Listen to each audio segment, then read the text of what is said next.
नमो अर्हन्ताणं नमो सिद्धाणं नमो आयर्याणं नमो वज्रायाणं नमो लोये शब्दसागुणं यस्य स्वयं स्वभावाप्ति प्रभावे कृत्स्नकर्मणा तस्मै संज्ञानरूपाय नमोस्तु परमात्मने।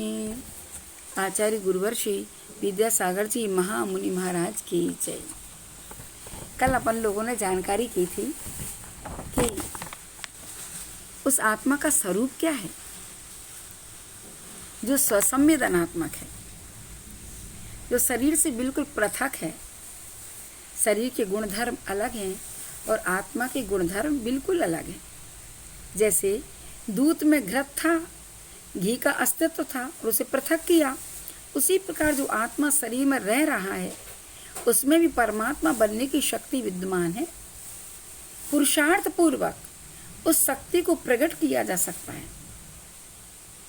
शरीर में रहते हुए भी आत्म तत्व शरीर से स्वतंत्र है, हमेशा अस्तित्वमय है, क्योंकि वह कभी भी मरता मिटता नहीं है और न नया बनता ही है।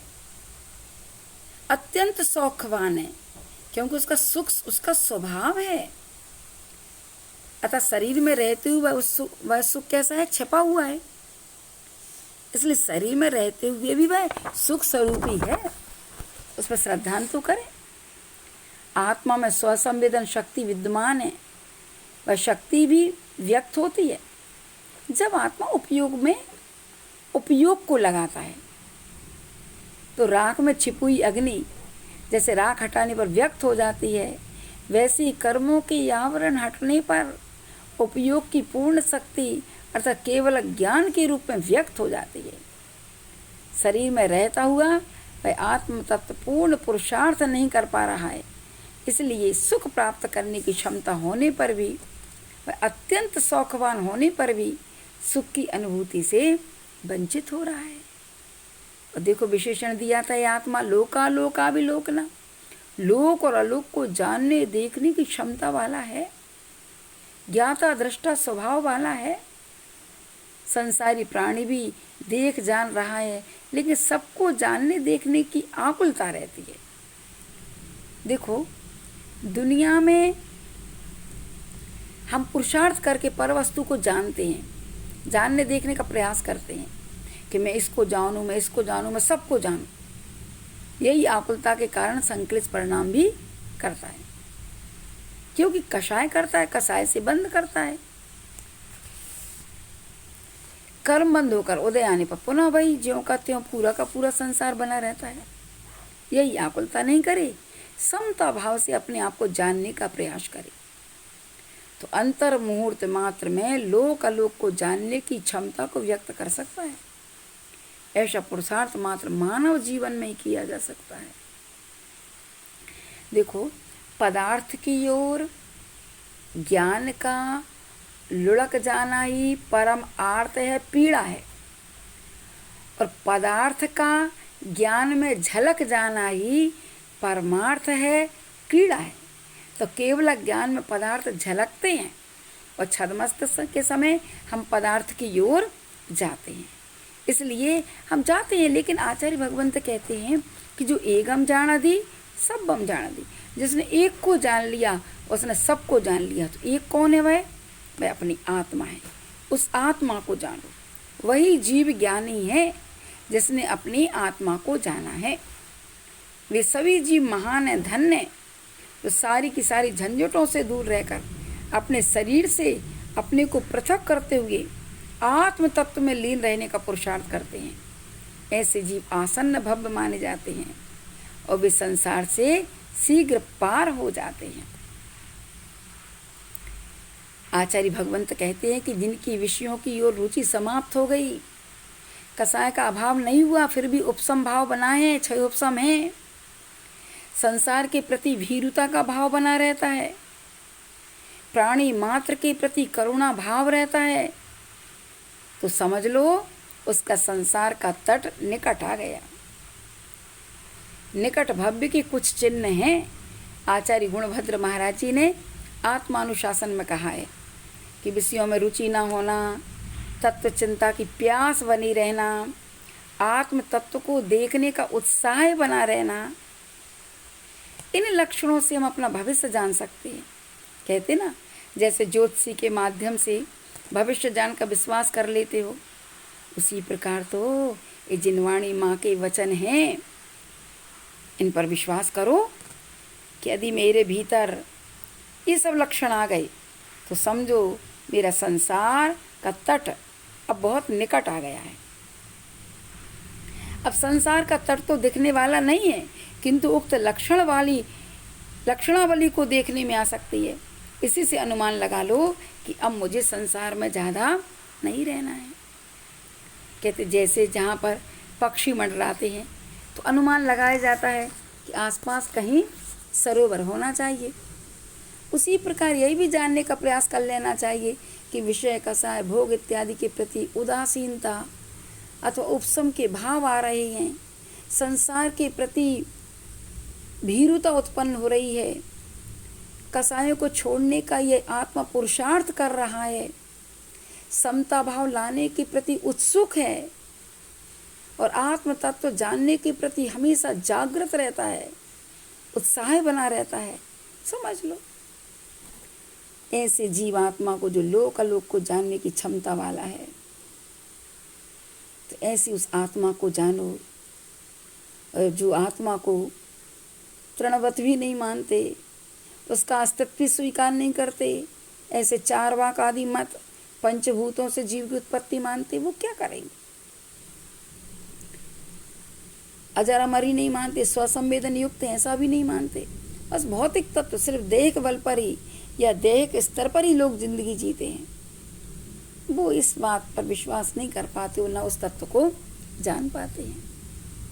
यहाँ पर अब शिष्य कहता है, यदि इस तरह आत्मा है तो उसकी उपासना कैसे की जानी चाहिए? तो इस विषय में आचार्य भगवंत कहते हैं, संयम कर्णग्राम मेकाग्रत्वेन चेतसा आत्मान मात्मवान्ध्याये दात्मनैवात्मनि स्थितम्। पुनः कहते हैं, संयम कर्णग्राम मेकाग्रत्वेन चेतसा आत्मानमात्मवान्ध्याये दात्मनैवात्मनि स्थितम्। आत्मवान माने आत्मा, कर्णग्राम, कर्ण यानी इंद्रियां, इंद्रियों के ग्राम को इंद्रियों के समूह, संयमा बाहरी विषयों से, संयम माने रोक करके, चेत सवन चित्त की, एकाग्रत्वेन एकाग्रता से, आत्मनि स्थितम अपनी आत्मा में स्थिर हो करके, आत्मना एव अपनी आत्मा द्वारा ही, आत्मनम ध्यायेत अपनी आत्मा का चिंतन करे। कितनी अच्छी बात कही कि आत्मा अपनी इंद्रियों को बाहरी विषयों से क्या करे? संयम करे, यानी रोक ले, और चित्त की एकाग्रता से अपनी आत्मा में स्थिर होकर आत्मा के द्वारा और अपनी आत्मा का चिंतन करे, तो नियम से तुम्हें उस आत्मा दिखने लग जाएगी और उसी की यही उपासना है। आचार्य भगवंत ने लिखा, चपल स्वभावी सभी इंद्रियां इनको संयत प्रथम करो, मनोयोग से मन माना मन को भी मंत्रित तुरत करो, अपने में स्थित हो अपने को अपनेपन से आप तथा, ध्याओ अपने आप भला फिर ताप मिटे संताप व्यथा, ताप मिटे संताप व्यथा। आत्म तत्व है, जब ऐसा विश्वास हो चुकता है और मैं सुख प्राप्त कर सकता हूँ, मैं अजर अमर बन सकता हूँ, तो फिर क्या करना चाहिए? तो आचार्य भगवान कहते हैं, अरे आगे बढ़ो, संयम कर्णग्राम, सबसे पहले अपने अपने पंचेंद्रिय के विषयों की ओर दौड़ती हुई जो इंद्रियां हैं उनको पहले लगाम लगाओ, उनको संयमित करो, उनको रोको। इंद्रियों को संयमित करने का अर्थ ही यही है कि वो विषयों की ओर जा रही हैं तो उनको रोको। ये नहीं है कि आंख बंद कर लो, कान बंद कर लो, मुख बंद कर लो, ये रोकने का अर्थ नहीं है। मन में तो वो चीज़ बनी रहेगी, लेकिन इंद्रियों के माध्यम से जो इंद्रिय विषयों को प्राप्त करने की इच्छाएं हैं, आचार्य भगवान कहते हैं उन इच्छाओं को नियंत्रित करने का अर्थ है संयम। इसी का नाम साधना है। और इस साधना के बिना आज तक कोई भी आत्म तत्व को नहीं पा सका है। जब तक तुम पंच इंद्रियों का निरोध नहीं करोगे तब तक भीतर नहीं आ सकते हो। आचार्य भगवंत कहते हैं शुभचंद्र महाराज जी ज्ञानार्णव में कि जो व्यक्ति इस प्रकार इंद्रियों को बस में नहीं कर सकता और मन को एकाग्र नहीं कर सकता, वह मात्र आत्म ध्यान की बात करता है, कहता है, लेकिन करता कुछ नहीं है। वह कहता मुझे आत्मा झलक रहा है, उसे कुछ नहीं हो रहा है, ये सब दूसरे को ठग रहा है। वह व्यक्ति एक प्रकार से अपने आप को अपनी ही सोच से के द्वारा ठग रहा है। बिना संयम के कभी भी आत्मानुभूति हो ही नहीं सकती और प्रयास भी नहीं कर पाओगे। वो तो ऐसा हो गया जैसा कोई व्यक्ति पहाड़ को तोड़ने के लिए अपने सिर का प्रयोग करता है, अपने बल का प्रयोग करता है।